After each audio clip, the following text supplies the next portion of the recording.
How to enable Team Create on Roblox Studio.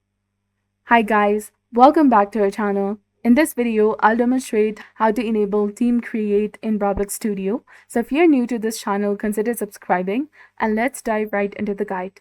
First of all, open the Roblox Studio and create a new game for the Team Create. You can also implement in an existing game.